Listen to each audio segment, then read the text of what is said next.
Class 10th। I know chemistry के reactions नहीं समझ में आ रहे हैं, फिजिक्स में न्यूमेरिकल्स नहीं लग रहे हैं और बायो में लग रहा है कि हर एक चीज़ रटना पड़ेगा। बट अगर फॉर्चुनेटली पूरे यूट्यूब पे स्क्रॉल करने के बाद तुम्हें ये वीडियो मिल गई है तो बस एक चीज़ अपनी तरफ से करना कि ये वीडियो पूरी देखना, क्योंकि इस वीडियो में हम बेसिक लेवल से जहाँ रिएक्शंस नहीं समझ में आते, केमिकल कंपाउंड्स, फॉर्मूले नहीं समझ में आते, वहाँ से लेकर के CBSE टॉपर के लेवल की प्रेजेंटेशन, प्रैक्टिस, रिवीजन, हर एक चीज़ डिस्कस करने वाले हैं इस वीडियो में। तो प्लीज़ ये वीडियो भले ही 1.5x पर देखना, बट अगर स्टार्ट कर दी है पूरी देखना।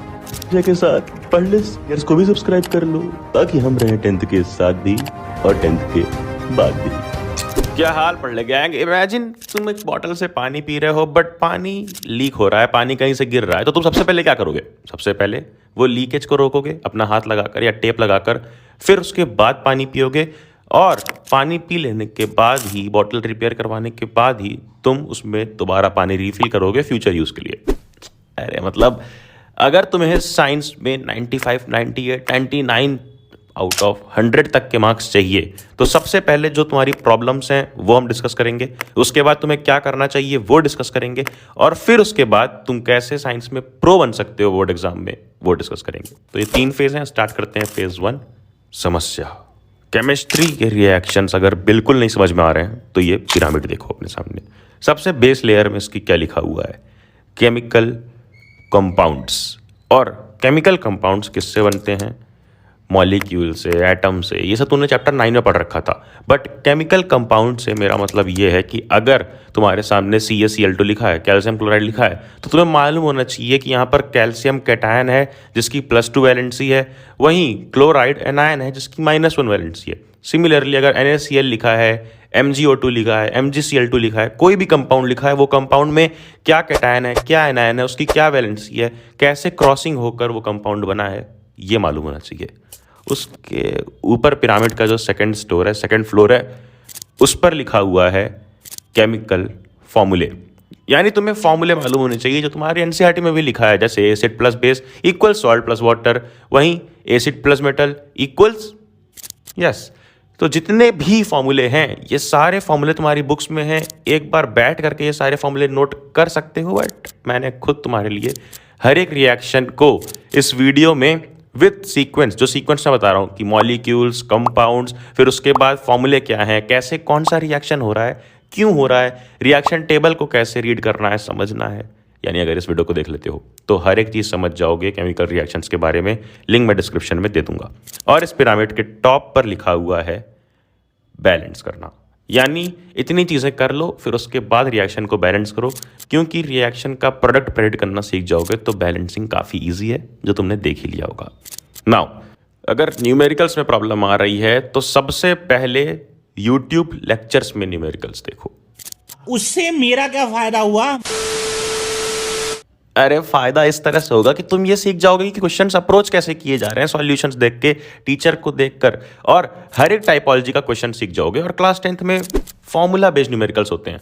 अगर इलेक्ट्रिसिटी में ये 4-5 फॉर्मूले हैं तो इन्हीं 4-5 फॉर्मूले पे अलग अलग टाइपोलॉजी के क्वेश्चन होंगे, और ये सारे टाइपोलॉजी के क्वेश्चन यूट्यूब वीडियोस में होते हैं। टाइप करो इलेक्ट्रिसिटी इंपॉर्टेंट क्वेश्चंस या लाइट इंपॉर्टेंट क्वेश्चंस, और एक बारी सारे इंपॉर्टेंट क्वेश्चंस किस तरह से सॉल्व हो रहे हैं वो देख लो। उसके बाद जब सॉल्व करने बैठोगे तो बिल्कुल ईजी होगा। और सॉल्व इस सीक्वेंस में करना, सबसे पहले सॉल्व एग्जाम्पल्स अपनी टेक्स्ट बुक के या फिर कोई क्वेश्चन बैंक के, फिर उसके बाद NCERT के क्वेश्चंस, और उसके बाद ही PYQs पे कूदना। डायरेक्टली कूदोगे तो वो PYQs कैक्टस जैसा फील होगा। एंड बायो में अगर सब कुछ रटने जैसा लग रहा है तो अपने सामने देखो, ये तुम्हारी NCERT बुक का ही फ्लो चार्ट है। इसी तरह अगर तुम, जैसे ये रेस्पिरेशन का है, हर एक मैकेनिज्म को समझ लेते हो, चाहे वो डाइजेशन हो, चाहे वो एक्सक्रीशन हो, तो तुम्हें कुछ भी रटने जैसा नहीं लगेगा। तो डायग्राम से, फ्लो चार्ट से समझने की कोशिश किया करो। यूट्यूब पर अच्छे लेक्चर्स देखो, वहाँ पर तुम्हें समझ आएंगे। And moving on to the second phase, तैयारी अर्थात प्रिपरेशन। और प्रिपरेशन के लिए एक चीज़ ध्यान रखना कि तुम्हें पहले सिलेबस कंप्लीट करना है, देन प्रैक्टिस करनी है, और उसके बाद रिवीजन करना है। ये तीनों चीज़ को इंटरमिंगल करके मत चलना। और सिलेबस कंप्लीट करने के लिए तुम्हें फॉलो करनी है ब्लॉक स्ट्रेटजी। अरे मतलब एक ब्लॉक के अंदर रहेंगे शुरू से समझो। अगर तुम्हारे पास 3 बेसिक सब्जेक्ट्स हैं, 3 मेन सब्जेक्ट्स हैं, एसएसटी, मैथ्स और साइंस, तो तीनों में से अगर साइंस में कोई एक इजी चैप्टर उठा रहे हो जैसे आर एनवायरनमेंट, तो सोशल साइंस में कोई लेंदी चैप्टर और मैथ्स में कोई डिफिकल्ट चैप्टर उठा लो ताकि एक बैलेंस बना रहे। उसके बाद ये तीनों सब्जेक्ट के एक चैप्टर मिला के बन गया एक ट्रायो। इस तरह के 4 ट्रायोज बना लो और वो 4 ट्रायोज मिलकर बनाएंगे एक ब्लॉक, और 4 ब्लॉक्स में तुम्हारा क्लास 10 का सिलेबस हो जाएगा स्वाहा। तो खुद से प्लान कर लो कि कौन से ब्लॉक के कौन से ट्रायो में मेरा कौन सा चैप्टर रहेगा, ताकि डिफिकल्टी लेवल और चैप्टर लेंथ मैनेज रहें। सीक्वेंस में चलोगे तो बड़ी दिक्कत होगी। देन सेकंड चीज, प्रैक्टिस के लिए तुम्हारे पास होना चाहिए एक ऐसा सोर्स जो सीबीएसई को फॉलो करता हो। यानी सीबीएसई ने रिसेंटली अपना सैंपल पेपर रिलीज किया जिसमें पैटर्न दिया गया है, और पैटर्न को देखकर, क्वेश्चंस को डिटेल में देखकर मैंने ये देखा कि एक्टिविटीज से क्वेश्चन आ रहे हैं, एनसीईआरटी के बॉक्सेस से भी एक आध क्वेश्चन उठ के आ रहे हैं।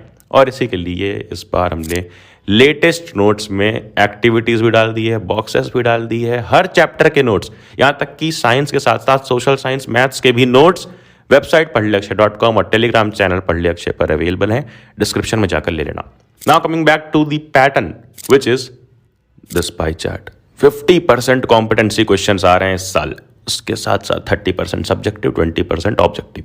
ये 50% कॉम्पिटेंसी क्वेश्चंस तुम्हारे 50% मार्क्स कंटेन करेंगे। और इसके लिए अगर तुम कोई रेफरेंस बुक उठाते हो जैसे एस चंद या एस सी वर्मा, तो उसमें ऑब्जेक्टिव क्वेश्चन शायद मिल जाए एस सी वर्मा में, सब्जेक्टिव क्वेश्चन एस चंद में मिल जाएं, बट कॉम्पिटेंसी क्वेश्चन उस लेवल के जिस लेवल के सीबीएसई के सैंपल पेपर्स में दिए हुए हैं, सिर्फ और सिर्फ एक बुक में मुझे मिले और बहुत ढूंढने पर मिले, ओसवाल गुरुकुल। इस बुक में तुम अपने सामने दे सकते हो ऑब्जेक्टिव क्वेश्चंस हैं, सब्जेक्टिव क्वेश्चंस और कॉम्पिटेंसी क्वेश्चंस हैं, और तीनों के अंदर तुम्हें बोर्ड क्वेश्चंस यानी प्रीवियस ईयर क्वेश्चंस मिल जाएंगे। और ये एक लौती बुक है जो इस तरह से डिजाइन की गई है। अगर तुम्हें ये बुक अभी चाहिए तो स्पेशल ऑफर पे मिल जाएगी, क्योंकि अभी जस्ट सेशन स्टार्ट हुआ है। जाकर पूरा बंडल ले लेना, डिस्क्रिप्शन में लिंक पड़ी हुई है। नाउ रिवीजन यानी याद करना, और जैसे तुम उसकी यादों में बह जाते हो, तुम्हें कोई भी लेक्चर या फिर किसी बुक क्वेश्चन बैंक की ज़रूरत नहीं पड़ती है। बिल्कुल उसी तरह हमें रिवाइज करना है एक्टिव रिकॉलिंग से। साइंस का जो भी चैप्टर तुमने पढ़ा है, फॉर एग्जांपल लाइफ प्रोसेस, तो जब भी रिवाइज करने बैठो बिल्कुल अपनी बैल्कनी में, सीट पर, चेयर पर या बेड पर ही बैठ जाओ, और उसके बाद एक प्लेन शीट पर पूरा शुरू से लेकर एंड तक टॉपिक वाइज फ्लो चार्ट्स में ड्रॉ करते जाओ और लिखते जाओ कि तुमने क्या क्या पढ़ा। बॉक्सेस बनाकर एक्टिविटीज नोट करते जाओ कि तुमने चैप्टर के एक्टिविटीज में क्या पढ़ा, यानी जो भी तुम्हें इंपॉर्टेंट याद आ रहा है वो सब लिखते जाओ। ये एक्टिव रिकॉलिंग की प्रोसेस जो मैं जितना अच्छा रिवीजन करवा देगी वो और कहीं नहीं होगा। Then let's move on to the third phase, होशियारी मंजे प्रो टिप्स। कि अब जब तुमने बेसिक चीजें समझ ली है, अब आ जाते हैं हम प्रो लेवल पे। ये 3 टिप्स अगर फॉलो करते हो तो तुम टॉपर लेवल के हैक्स यूज करोगे। नंबर 1, स्कूल को भाव मत दो जैसे स्कूल में उसने तुम्हें नहीं दिया। मतलब कि स्कूल की कॉपीज मेंटेन करना, नोटबुक, प्रोजेक्ट, असाइनमेंट, फाइल, ये सब साइड में रखो। यानी बस काम से काम रखो। अगर प्रोजेक्ट मिल रहा है, असाइनमेंट मिल रहा है, तो बस फॉर्मली कंप्लीट करके दे दो। क्योंकि अगर वो असाइनमेंट तुम्हारी स्टडीज में, तुम्हारी प्रैक्टिकल स्टडीज में कुछ भी कंट्रीब्यूट नहीं कर रहा है, तो वो तुम अपना टाइम बर्न कर रहे हो, उससे ज़्यादा कुछ भी नहीं। सेकंड, प्री बोर्ड्स तक सिलेबस कर लो। अरे हंस मत, हो जाएगा यार। अगर मैंने जो ब्लॉक्स वाली स्ट्रेटजी बताई है ना कि 4 ब्लॉक्स बना लो, हर 4 ब्लॉक में एक ब्लॉक के अंदर 3 ट्रायोज रहेंगे और 4 इस तरह के ट्रायोज रहेंगे, यानी तुम्हारे 16 चैप्टर्स, जबकि साइंस में 15 ही हैं। इस तरह से तुम इजीली कंप्लीट कर सकते हो। अगर तुम 1 महीने में 1 ब्लॉक कर लोगे तो आराम से 4 महीने में तुम्हारा सिलेबस खत्म। 3, कि सिलेबस खत्म होते ही हमें इन 2 चीज़ों के बीच फ्लक्चुएट करना है, RPPR, RPPR, revision and practice. Revise हमें करना है जैसा मैंने बताया एक्टिव रिकॉलिंग से, अपने नोट्स देख के। नोट्स नहीं है तो वेबसाइट पढ़लेअक्षय.com से तुरंत जाकर डाउनलोड करो, फ्री ऑफ कॉस्ट है। और उसके बाद प्रैक्टिस के लिए जो मैंने क्वेश्चन बैंक बताई है उसके लिंक डिस्क्रिप्शन में है। कंटिन्यूस प्रैक्टिस करनी है, पूरा सिलेबस एक बार प्री बोर्ड्स तक कर लो। उसके बाद तुम्हारे पास 40 से 50 दिन, 2 महीने एटलीस्ट होने ही चाहिए जिसमें तुम कंटिन्यूसली सिर्फ और सिर्फ प्रैक्टिस करो और अपनी प्रेजेंटेशन इंप्रूव करो, मार्किंग्स इंप्रूव करो, पॉइंट्स इंप्रूव करो। पॉइंट्स का मतलब कि क्या लिख रहे हो, सब्जेक्ट मैटर, वो इंप्रूव करो।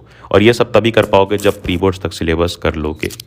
तो प्लीज़ ये वीडियो अगर समझ में आई तो प्लीज़ सब में शेयर करना, ताकि सबको ज्ञान यानी नॉलेज मिले। और फिर क्या, नोटिफिकेशन छेड़ दे कि अगली वीडियो मिस ना हो, एंड देन जाना, जा पढ़ ले।